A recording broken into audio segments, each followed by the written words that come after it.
Welcome to Living Witness, where the boundary between the known and the unimaginable dissolves. Today we plunge into two testimonies that will leave you questioning the fabric of reality itself. After each testimony, our co-hosts, Josh, a skeptic-turned-investigator with a background in forensic analysis, and Sara, a parapsychologist specializing in anomalous phenomena, will unpack the layers of these accounts. Before we begin, if these stories burrow into your mind the way they've burrowed into ours, consider joining Living Witness Plus. For less than the cost of a gourmet coffee, just $3.99 a month, you'll unlock the Friday Deep Dive, extended bonus episodes exploring thought-provoking topics, enhanced analysis, Josh and Sara's unfiltered hour-long debates on today's testimonies, the Witness Forum, a private chat room to share theories with fellow listeners, direct access, a members-only portal where you can submit questions, suggest investigations, or even share your own encounters.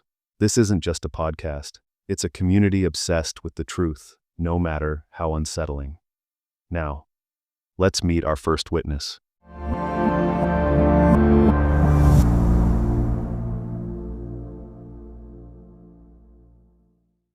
It started with the smell: rotting seaweed, ozone, and burnt honey. We'd been mapping the Quebrada de las Luces cave system for weeks, but that scent, it didn't belong. Our headlamps barely pierced the gloom, but the walls, they pulsed. Faint at first, like bioluminescent fungi, but patterns emerged, Fibonacci spirals, fractals, too precise for nature. Then came the sounds. Not echoes, response.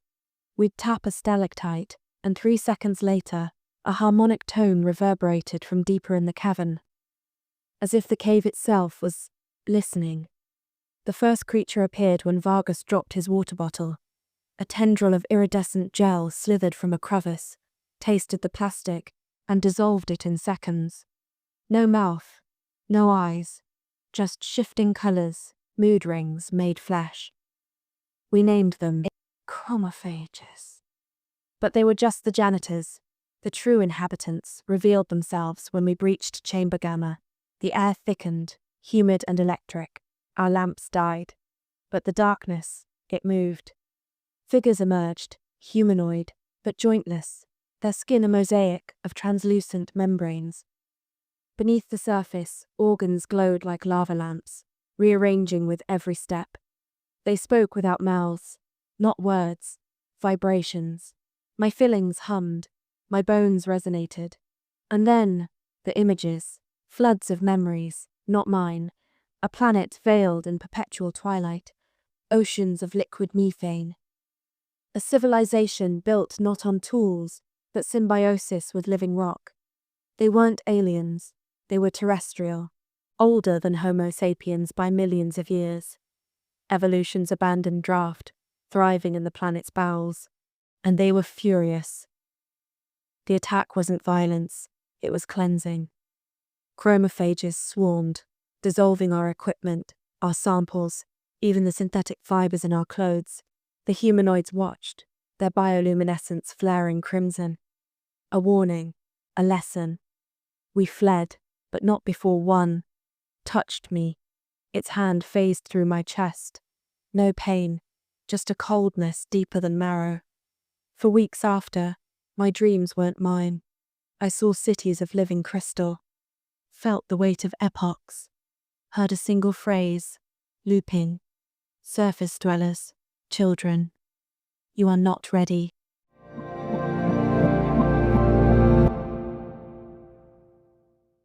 What you've just heard isn't science fiction, it's a fracture in reality itself. Dr. Marquez didn't just discover new species.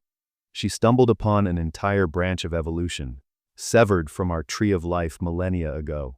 Organisms that rewrite the rules of DNA, respiration, even symbiosis. Entities that exist in the cracks of our understanding. But this testimony, it's only the surface. We need to dissect the anatomy of the impossible. The light problem. How these organisms harness bioluminescence, not just for communication, but as a weaponized language. The symbiosis paradox. Why the cave's ecosystem behaves more like a single superorganism with distributed consciousness. The time anomaly. Evidence that these entities don't just predate humanity, they might predate oxygen as we know it. After the break, Josh and Sara confront the chilling implications of a biology that treats our laws of nature as suggestions.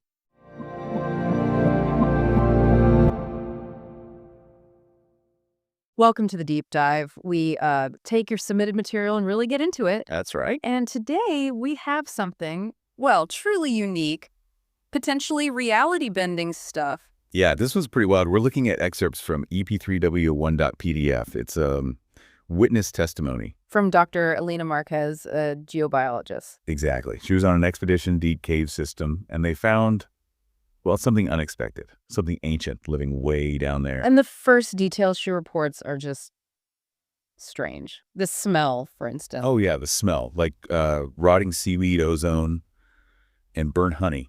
A really weird mix. How do you even process that? And then the cave walls, they weren't just rock. No, she said they were pulsing, almost breathing. And showing patterns, Fibonacci spirals, fractals, stuff you see in nature, sure, but embedded in the cave walls. It really makes you wonder, right? Is it some unknown natural process or something else deliberately structured?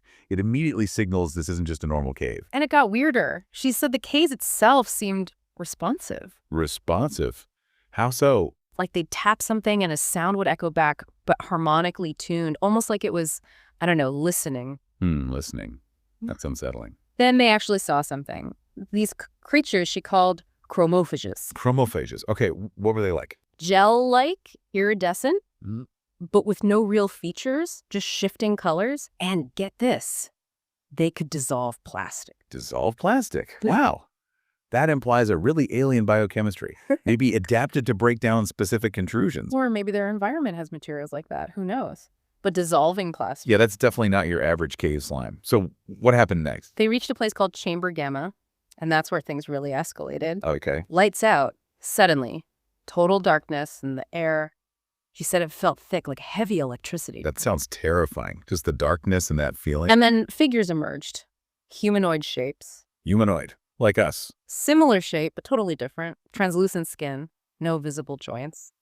She could see their internal organs glowing and shifting. Glowing organs, moving without joints. How does that even work? It sounds completely alien. Maybe some kind of fluid-based movement instead of skeletal? Could be. And the communication? It wasn't speech. No. How then? She described vibrations, starting low, then resonating right through her body, like in her bones. A kind of buzzing. Analytical resonance. Yeah. And then, boom, a flood of information. Memories, but not hers. Alien memories. Whoa. Like a direct data download. What did she see? Visions of another world. A twilight planet, she said, with methane oceans. And a civilization that was symbiotic with living rock. Part of the geology, almost. Living rock. Methane oceans. So not originally from Earth, then? No, that's the twist. The memories, or the feelings she got, was that they were terrestrial. From Earth. Just ancient. Predating us by millions and millions of years. Wow. Okay. So an indigenous terrestrial civilization, but incredibly ancient and hidden. How did they react to the expedition? Not well. She felt what she described as fury, but it wasn't like an attack. Oh. Not directly. Instead, those chromophage things reappeared and just dissolved their equipment. Cameras, sensors, everything synthetic. A cleansing, she called it. A cleansing. Targeted destruction of their technology. And the humanoids themselves, their internal lights flared bright crimson, like a clear warning signal. Stay away. A biological warning display. Makes sense in a way. Non-verbal, unambiguous. Then came the most intense part. One of the humanoids reached out, and its hand passed right through her chest. Through her, like a ghost. Exactly. But she felt this intense, profound coldness where it passed through. Not painful, just utterly cold. That's deeply strange. Physical interaction, but violating our understanding of matter. And after that contact, she started having these dreams. Alien dreams. What kind of dreams? Crystal cities, immense structures, a sense of vast geological time, and a message repeating over and over. A message. What did it say? Surface dwellers. Children, you are not ready. Children, you are not ready. Chilling. It sounds like a judgment. A warning. Maybe even a dismissal. Right. So that's the core of her testimony. An ancient, intelligent, subterranean civilization, possibly millions of years old, viewing humanity as immature children. The implications are just staggering. if any of this is accurate, it rewrites everything we think we know about life on this planet, about history, about intelligence. Absolutely. If we're not the first or only advanced life here, Yeah. what does that mean for us, for our future, for how we see Earth itself? It forces a kind of humility, doesn't it? Hmm. Suggests there are depths to our own world we haven't even begun to imagine. And maybe we aren't ready for some discoveries. It certainly leaves you thinking. A lot to unpack there from Dr. Marquez's account. Definitely. A truly profound and deeply unsettling possibility to consider. Thanks for exploring this one with me. Yeah, it's going to stick with me for a while.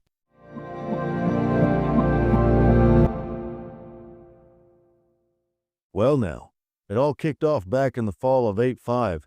I was out yonder, fixing a fence on my Nevada spread, when this light, brighter than any welding arc I ever did see, just pinned me flat to the dirt. The air tasted like burnt copper, sharp and electric it did. Then the voices hit me. Not in my ears, mind you, but inside my very skull. A chorus of them, cold and precise. You are chosen. The scrolls will be revealed. For 40 nights straight, I dreamt of a city carved right into a moon I ain't never seen before. Landa, they called it. The beings there, they looked almost human, but their eyes, hollow, like pools of oil. They showed me visions.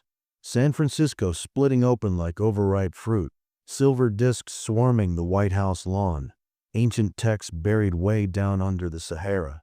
These here scrolls. They said, held secrets about our hybrid beginnings, truths that governments and churches, they done buried. But their prophecies, they failed, you see. That quake they swore would hit on December 22nd, well, it never came. Instead, my body became a lab rat. I'd wake up with scorch marks on my palms, my blood test results A, B negative, with proteins that just aren't natural. Scans showed microchips lodged near my brainstem, devices I never gave nobody consent to put there. The worst of it, though, came on a frozen January night. A triangular craft materialized right there in my pasture, its surface shifting like liquid mercury. Inside, this thing, leathery skin, eyes like oil spills, guided me to a chamber lined with embryonic pods. Your species is a bridge, it hissed in my mind, pressing a bony hand to my chest. The lifting approaches. You will host the fusion. Well, I woke up days later, miles from home, and the engine on my truck was stone cold dead. Ain't heard a peep out of them harbingers since then. But I still hear that countdown in my dreams. 2026, when this here fusion is set to begin. Keith's testimony leaves us suspended between the chilling precision of prophecy and the vertigo of cosmic uncertainty. A retired Air Force technician turned unwilling oracle. He describes a 1985 encounter that rewired his reality. Telepathic messages from the harbingers, visions of a hybrid civilization on the moon Landa, and a countdown to a 2026 fusion that could rewrite humanity's DNA. But this isn't just a story of otherworldly abduction, it's a labyrinth of contradictions. The harbingers' prophecies failed. Their scrolls of truth remain buried. Yet Keith's body became a living archive of their experiments. Anomalous blood proteins, microchips embedded near his brainstem, and scorch marks that defy medical explanation. Was this a warning from benevolent cosmic custodians, or the opening move in a genetic colonization older than civilization itself? And what do we make of the embryonic pods, those translucent chambers holding human-alien hybrids that Keith witnessed aboard their Mercury-like craft? Josh, Sara, take us deeper. Start with the burning question, why Keith?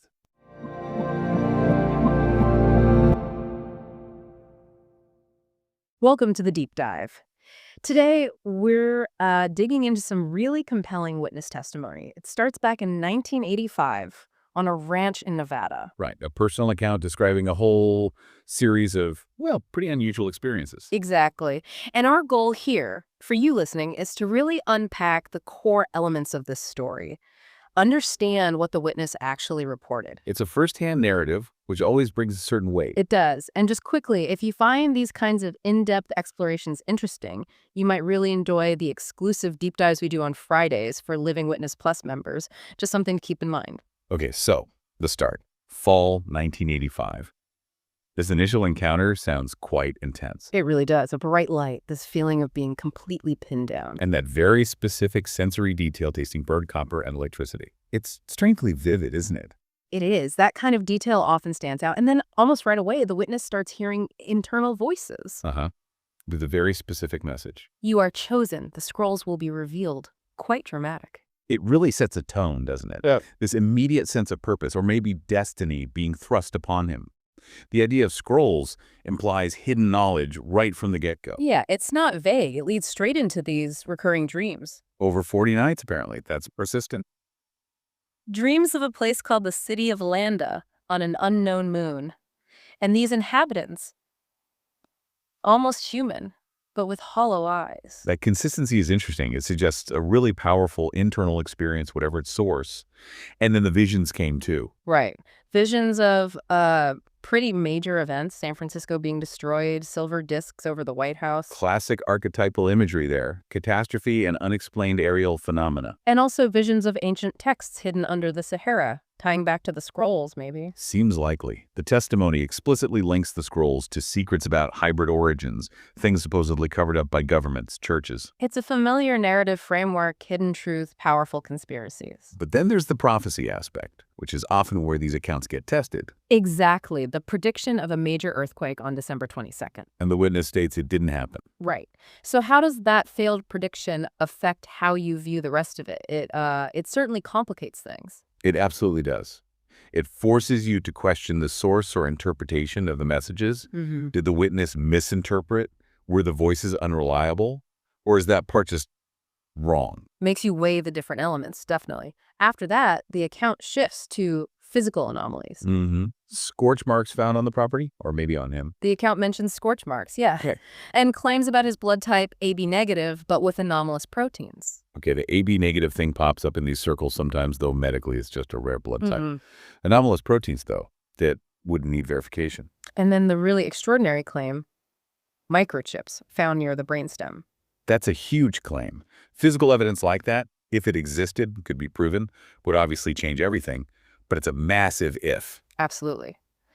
Then, later, there's another distinct encounter. January night. A triangular craft. Describe how. With a surface like liquid mercury. Very fluid sounding. And a being inside. Ah, the description of the occupant. Leathery skin. Eyes like an oil spill. Again, very specific, quite unsettling imagery. That visual is striking. The triangular craft is a recurring shape in UAP reports, but the being's description feels quite unique here. And this being delivers another message, accompanied by a physical touch, apparently. What was the message this time? Your species is a bridge, and the lifting approaches. You will host the fusion. Bridge, lifting, fusion. Very evocative words, but also quite ambiguous, wouldn't you say? Definitely open to interpretation. What is the lifting? What kind of fusion? Exactly. It suggests transformation, connection, but the specifics are missing. It leaves you wondering. And the aftermath of that encounter is also strange, waking up miles from where he was. Disorientation, possible missing time, common elements in alleged abduction scenarios. And his truck wouldn't start. And after that, the contact from these entities, the harbingers, just stopped. An abrupt end, leaving the witness presumably with more questions than answers. It seems so, but not entirely over. There's this ongoing element. The countdown. Yeah, a countdown appearing in his dreams now, pointing to the year 2026, and connected to that word, fusion. So a lingering sense of anticipation, or maybe dread, tied to a specific future date. It's quite a narrative arc from 1985 to this future point. It is, admittedly, a very unusual and potentially unsettling testimony to consider. It certainly is. And for listeners grappling with these kinds of accounts, discussing them can be helpful. The private chat room for Living Witness Plus members is one place folks do that. Good point. So let's recap the key takeaways here. Okay, we have a detailed personal testimony of contact with what seem to be non-human entities. There's transmission of specific information messages, visions, prophecies, one of which apparently failed. Right. And significant claims of physical interaction and even biological alteration. The blood, the alleged microchips. All building towards this central theme of a future fusion event in 2026, with humanity somehow being a bridge. It definitely pushes boundaries and makes you think about belief, experience, and what constitutes reality. It does. And remember, for Living Witness Plus members, you can submit questions, suggest future deep dives, or even share related experiences on the dedicated page. We always enjoy giving public thank yous to new members on our Monday shows. So maybe a final thought to leave you with. When you hear an account like this, with all its details and internal consistency, but also its extraordinary claims and, well, inconsistencies like the failed prophecy, what kind of evidence, what kind of experience would actually convince you that something like this is truly happening? That's the core question, isn't it? Something to mull over. Thanks for joining us for this deep dive.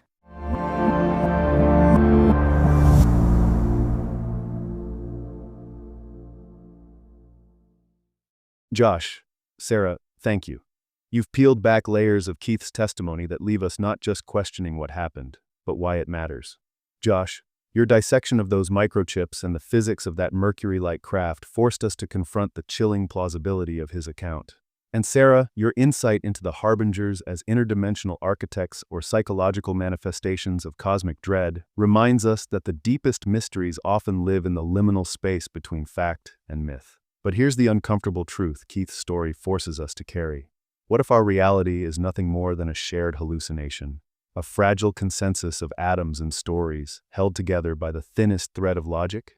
Keith's scrolls claim to hold suppressed truths about our hybrid origins, but aren't we all hybrids? Hybrids of hope and fear, reason and delusion, stardust and something older?